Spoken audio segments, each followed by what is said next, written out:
Саламатсыздарбы, көрсөтүүлөрүбүздү кайрадан Алатоллаев менен улантабыз. Студияда Каныкей Бозгонова. Президент Садыр Жапаровдун Пекинге болгон мамлекеттик сапарынын негизги иш-чаралары дээрлик жыйынтыкталып калды. Мамлекет башчы Кытай Эл Республикасынын лидери Си Цзиньпиндин чакыруусу боюнча барган. Сапардын жүрүшүндө жогорку даражалуу жетекчилер менен сүйлөшүүлөр, өкмөттөр аралык бир катар маанилүү макулдашууларга кол коюлуп, ар тараптуу стратегиялык өнөктөштүктү тереңдетүү, кызматташтыкты бекемдөө боюнча сүйлөшүүлөр болду. Мындан тышкары президент Садыр Жапаров Харбиндеги 9-Кышкы Азия оюндарынын ачылыш аземине катышты. Бул чыгарылышта дал ушул Кыргызстан-Кытай алакасы, инвестиция, соода саттыктын агымы, ири долбоорлордун келечеги жөнүндө сөз кылабыз. Мейманда эл аралык ишкердик кеңешинин аткаруучу директору Аскар Сыдыков бар. Аскар мырза, саламатсызбы? Студиябызга кош келдиңиз. Ыраазычылык билдирем атайын убакыт бөлгөндүгүңүз үчүн. Биз буга чейинки программаларыбызда дагы дал ушул Кыргыз-Кытай кызматташтыгы боюнча бир катар эксперттер, адистер менен маек куруп келе жатабыз. Деги эле ушул мамлекет башчынын Кытайга болгон сапары, анын жемиши бул баягы катардагы эле көрүнүшпү же жаңы мүмкүнчүлүктөрдү ача турган баягы шарт болуп атабы, үлгү болуп атабы, жаңы доорго кадам деп айрымдар баягы баа берип атышат. Сиз кандай анализ кылып атасыз эки тараптуу мамилелерге? Саламатчылык, рахмат сурооңузга. Жакшы жыйынтыктар чыгып атат. Албетте мынакей 10дон ашуун документтерге кол коюлуп, мындан мурун талкууланбаган бир тармактарда, долбоорлордо, шаарларда жаңы долбоорлор азыр пландаштырылууда. Бул жакшы нерсе. Ошол эле Шэньчжэнь шаарында, Барскон шаарындагы отель, башкалар. Улам бир ушул жуманын ичинде күн сайын жаңы долбоорлор боюнча маалымат чыгып атты. Ошонун баарын ишке ашырганга баарыбыз көмөк көрсөтүшүбүз керек. Албетте ал жерде жогорку деңгээлде сүйлөшүүлөр жүргүзүлөт, кол коюлат. Бирок кийин анын баарын аткарышы керек. Аткарылышына келгенде бул жерде, жерлерде жардам берип турушубуз керек. Негизинен ири долбоорлорду карап көрсөк, мынакей эң башкысы албетте бул темир жол. Ири долбоору Кытай, Кыргызстан, Өзбекстан.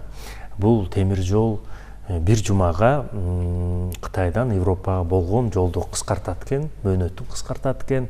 Ошондой эле биздин өлкөбүзгө, Өзбекстанга, башка өлкөлөргө да кошумча соода саттык, кошумча ишкердик алып келет.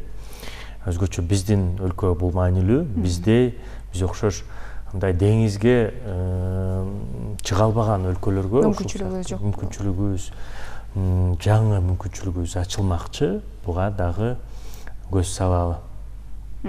Сиз ишкер чөйрөнүн өкүлү катары негизи эле ушул Кыргыз-Кытай мамлекеттеринин ортосунда ишкерлер багы кандай мамиледе болуп келген, буга чейинки канчалык ушул өнүккөн өлкө катары ушул Кытайдын мүмкүнчүлүктөрүн канчалык колдоно алып атабыз?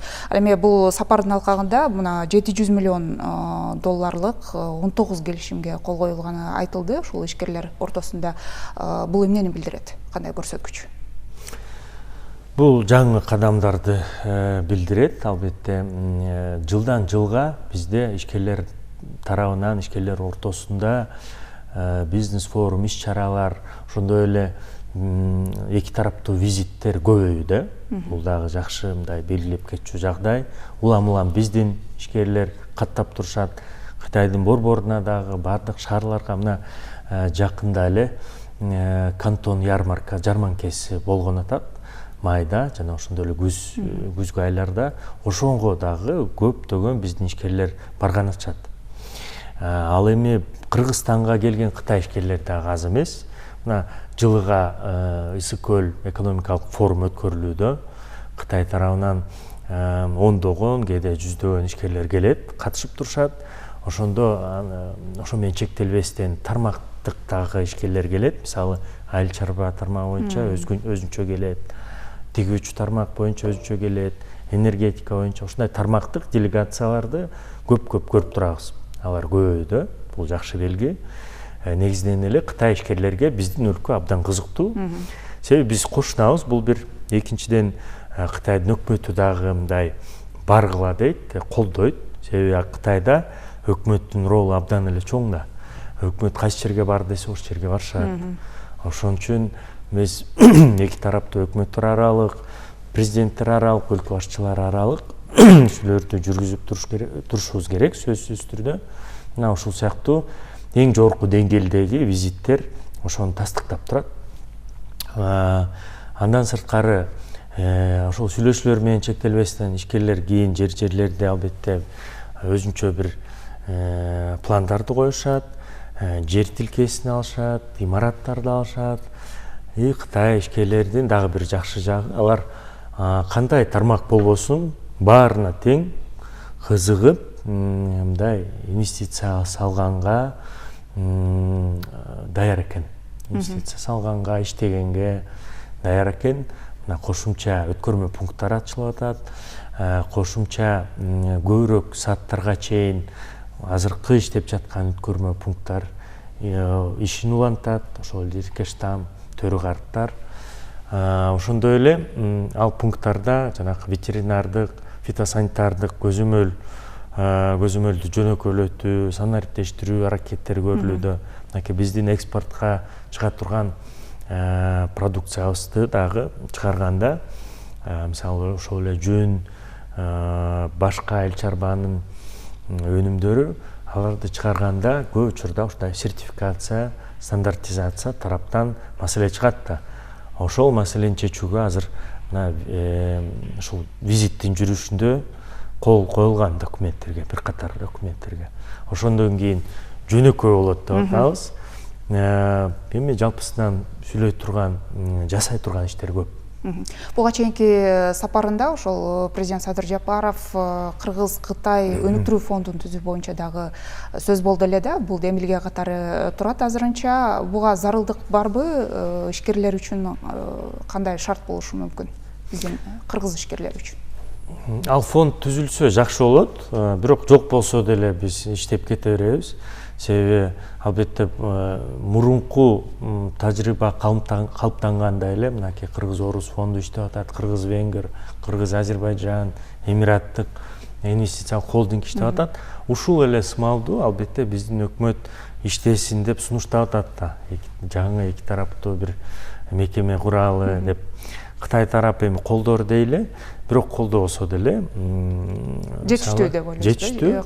Ооба, себеби Кытайдык Эксим банк деген бар, башка экспорттук каржылоо максатында иштеп аткан мекемелер бар. Ошолор мисалы каржы жетишпей атса, мындай алдыга чыгышы мүмкүн, бирок эки тараптуу фонд деген бул жерде жайгашса, албетте кошумча бир каржылоо булагы катары түрткү берет деп ойлойбуз. Себеби каржылоо булагын табуу бул биздин ишкерлер арасында эң мындай орчундуу маселе бойдон калуу да. Андан сырткары соода саттыкта негизи бир нерсени сатып алганда көп учурда ошого төлөөгө акча таба албай калышат ишкерлер. Ошондо мындай инвестициялык фонддор, өнүктүрүү фонддор же Эксим банктар алдыга чыгып жардам берет. Же гарантиясын берет, же болбосо насыя катары акчасын берет. Ошондо мындай жардамы сезилет да. Сиз айтпадыңызбы жогоруда болгон мүмкүнчүлүк багы бизде Кытай ишкерлерин кызыктырган тармактар көп. Кыймылдай элек деп айтсак болот. Айыл чарбадан баштап башка тармактарга чейин, агрардык өлкө катары. Бирок ошентсе дагы эми сиз ошо ишкер чөйрөнүн ичинде жүрөсүз, балким ошол инвестиция тартууда, ишкерлер үчүн шарт түзүүдө балким сиздердин бир жетпей жаткан үнүңүздөр, жетпей жаткан нерселер барбы? Мамлекет башчыларына ошо Кытай менен бир кызматташууда да, инвестиция тартуу жана башка багыттарда. Албетте аларда жок эмес. Бизге башка өлкөлөрдөн келген ишкерлерде эле Кытайдык ишкерлер да кайрылат, айтып атышат. Мынакей бул жерде жер тилкесин ала албай жүрөбүз, бул жерде мисалы уруксат берүүчү кагаздарды ала албай жүрөбүз, бул жерде мамлекеттик органдар менен кандай биргелешкен ишкана курабыз деген белгисиз суроолор болуп атат. Эмне кылалы, кандай кылалы, кээ бир учурда мүлкүн, жеке менчигин алдырып ийгендер дагы жок эмес. мындай коргоого муктаж болгон ишкерлер дагы жок эмес. Ошолорду биз сөзсүз түрдө бир көмөк көрсөтүп коргоп беришибиз керек. Себеби алар кийин биздин климатты, инвестициялык климат, биздин өлкөнү ал жерде реклама кылышат, жарнак кылышат. Ооба, Кыргызстанда иштей аласыңар, келгиле иштей бергиле деп. Же болбосо жок, андан көрөкчө барып Африкага иштегиле же башкасына иштегиле деп айтышы мүмкүн. Себеби мына биздин кошуналарыбыз Казакстан, Өзбекстан абдан эле ыңгайлуу шарттарды ишкерлерге түзүп берип атышат да.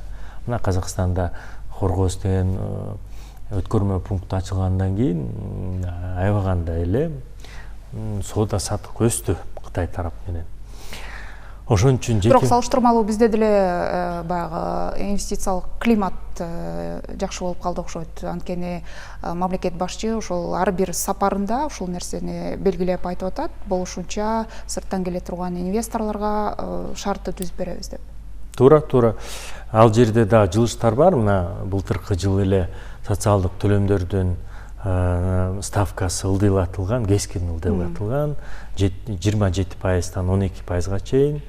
Ошон үчүн бул жаңы жумушчуларды алууга түрткү берип атат. Мынакей көп өлкөлөрдө андай жок да. 12%-дык төлөм бул абдан эле төмөн. Башка салыктардын наркы да бизде ылдыйраак. Салыктар боюнча мындай биз жакшы жактан көрсөтө алабыз. Алардын бирок жол жоболорун чыңдаш керек, бирок ставкалар жакшы. Андан сырткары жаңы ишкерлерди коргоо боюнча мыйзамдар кабыл алынууда, стратегиялар. Мына жакында эле минералдар боюнча, токен тармагы боюнча стратегия иштелип чыкты. Мына жасалма интеллект стратегиясы чыккан атат. Өкмөт башчысы айтып кетпеди Алматыда да. Ушул тармактардын баары боюнча бизде азыр жылыштар болуп атат. Аны туура айтып атабыз. Кытай тараптыкка дагы, башка тараптарга дагы айтып атабыз.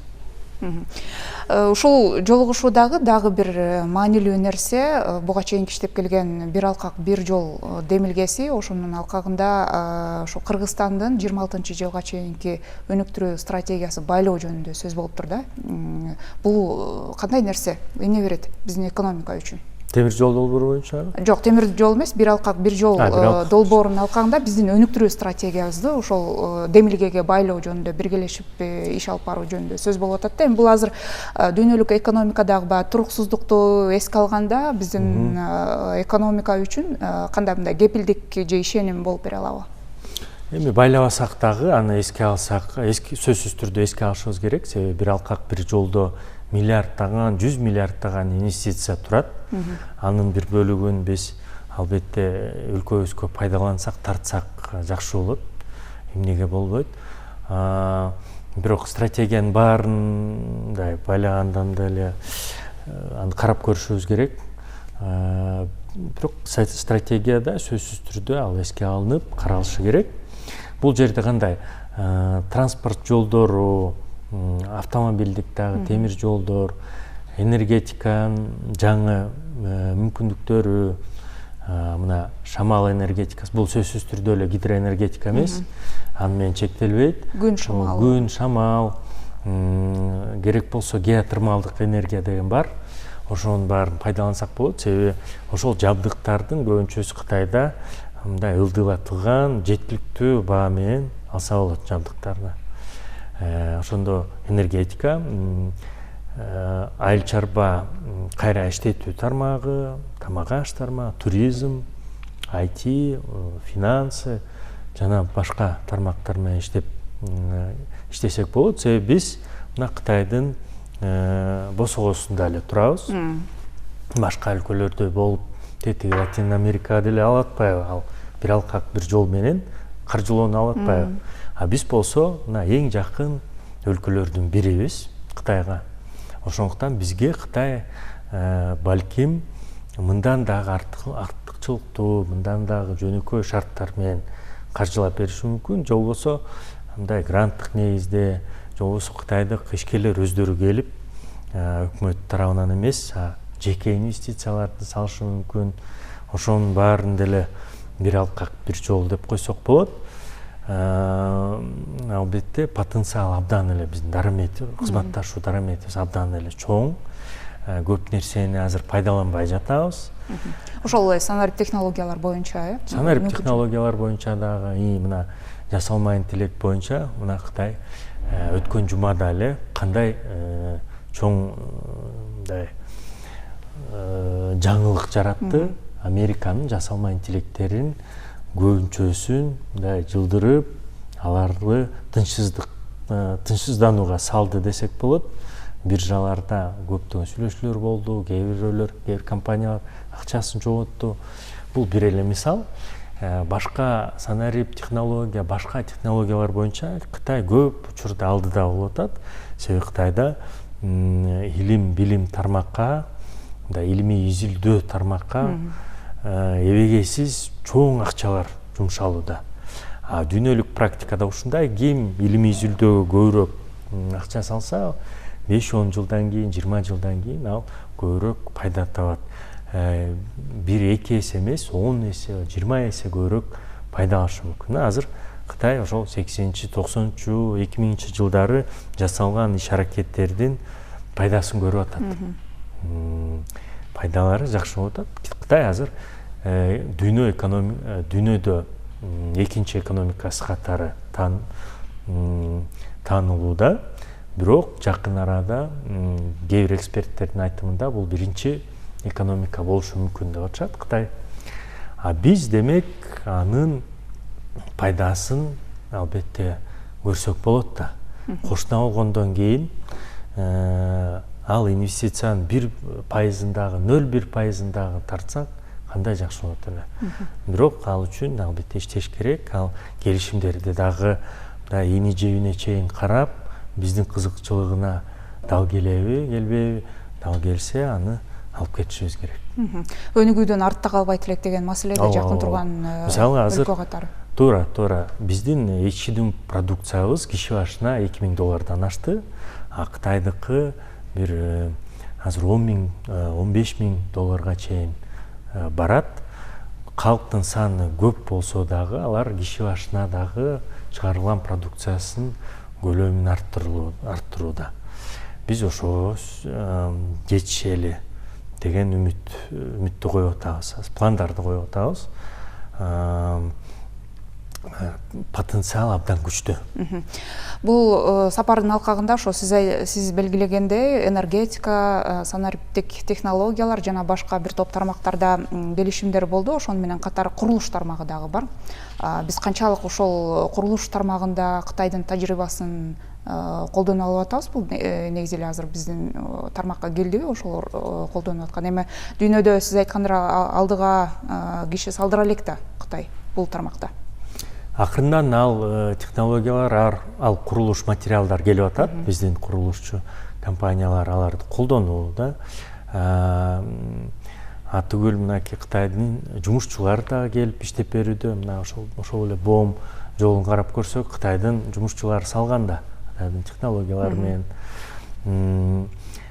Кытай дүйнө жүзүндө жаңылбасам курулуш боюнча эң биринчи мамлекет, курулуштун көлөмү боюнча. Себеби канчалаган көпүрөлөрдү, канчалаган имараттарды, энергостанцияларды баарын тең өздөрү салышат. Мисалы арматура боюнча металл чыгаруу жана металлды колдонуу боюнча биринчи орунда турушат. Албетте практика аларда абдан эле кенен. Ошол практиканын бир бөлүгүн пайдалансак дагы жакшы. Бизде азыр курулуш тармагынын бир мындай жаңы деңгээл болуп жатпайбы? Канчалаган турак жай комплекстер курулууда, канчалаган жолдор, канчалаган коммерциялык объекттер. Ошолордо албетте кытайдык технологияларды колдонуу көп учурда абдан эле жеткиликтүү, ылдыйлатылган баа менен болот.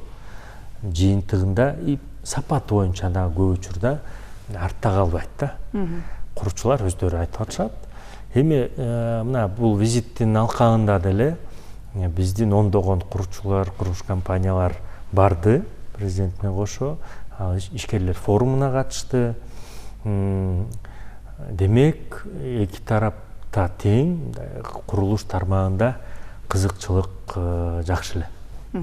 Дагы бир нерсе, ушул жолугушууларда туристтик топтордун багы Кытайга кыргыздардын кайра кытайлардын бизге келүүсүндө бир жеңилдиктер жөнүндө сөз болду да. Эми бул кирип чыгууда албетте катуу тартип бар.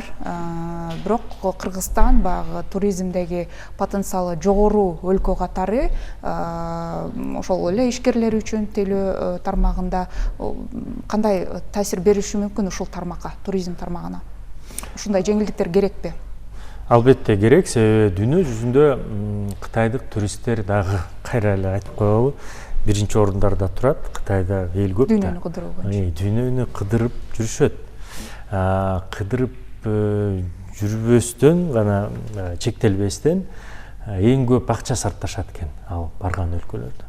Анан ошол туристтердин кайра эле ошол 0,1% тартсак, же бир бөлүгүн тартсак, албетте кошумча акча каражат туризмге түшмөк. Мына жакын арада эле 1-2 жыл мурун биздин өкмөт Гонконг, Макаода жашаган жарандарга визасыз режим киргизди. Андан кийин кытайлык жарандарда эгерде Шенген же болбосо америкалык виза, узак мөөнөттүү виза болсо, алдар дагы визасыз кирүүгө укуктуу Кыргызстанга. Ошондой эле группалык туристтерге, топторго дагы виза талаптары жөнөкөйлөтүлгөн. Ошонун баары азыр жемишин берип атат. Азыр акыркы сандарды карай элекпиз, бирок менимче алардын келген туристтердин саны өсүүдө. Мынакей жаңы бедел пунктунан дагы жер аркылуу, учак менен гана эмес, жер аркылуу дагы келип атышат туристтер. Өздөрүнүн унаалары менен келип алып, тоо кыдырып, кайрылышат экен. Алыстан келгенге караганда эми биз коңшу мамлекет, бул жагынан өтө маанилүү нерсе го дейм да, ушул туристтик биздин потенциалыбыз үчүн. Аскар мырза, бизге бөлүнгөн убакыт дагы соңуна келип калды. Сизге дагы бир ирет ыраазычылык билдирем. Студиябызга келип маек куруп бергендигиңиз үчүн ишиңизге ийгилик каалайм. Рахмат. Ала Тоо Лайфтын бул чыгарылышында Кыргызстан, Кытай мамлекеттеринен алакка катышы тууралуу эл аралык ишкердик кеңешинин аткаруучу директору Аскар Сыдыков менен маек курдук. Көңүл бургандыгыңыздарга рахмат. Амандыкта көрүшөлү.